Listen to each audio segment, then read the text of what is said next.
How do you know what a million people want? It's pretty hard. But you could study one person. And so what we did was this exercise. Imagine take a single traveler and design the perfect experience. So the first episode, we talked about how you would check in. And so if you go to the Airbnb app, we ask you 1 through 5 stars, how was your check-in experience? But we did this exercise. We said, what if we made the check-in so great you added a 6 star? What would that check-in be? And you wouldn't just go in and the host wouldn't just open the door, but there'd be maybe a bottle of wine on the table and there'd be some cheese and they'd learn about you a little bit. And that's a 6-star experience. And then you ask, well, what would a 7-star experience be? Well, a 7-star experience, they would basically send a limousine to the airport. You get in the car, there'd be champagne. You go to the house. They know you love surfing, so you have a surfboard in the kitchen.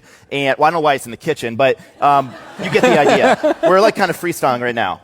And so then I asked, well, what would an 8-star experience be? An 8-star experience, you show up to the airport, there's a giant elephant, you get on the elephant, it's a parade in your honor, and you basically have this huge ceremony for you.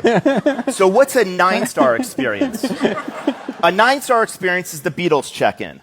You get to the airport and 5,000 young women are cheering your name. And they're hyperventilating. And then you have a press conference on the front yard of your Airbnb. So what's a 10-star experience? Very simply, Elon Musk shows up and he just takes you to space. The idea is that we're not going to design an 8-star, 9-star, 10-star experience. But if you can go through the mental exercise of taking a person, designing the journey for them, exaggerating, maybe 8 or 9 stars not possible, maybe 6 or 7 stars is. So now you've designed the perfect experience. Now you need to scale it. The process of scaling is now taking that experience, breaking it down to its component parts, and then that's just system design. I don't want to say it's easy, but the point is to separate those two processes. And if you do that, you hopefully will eventually create something that people love.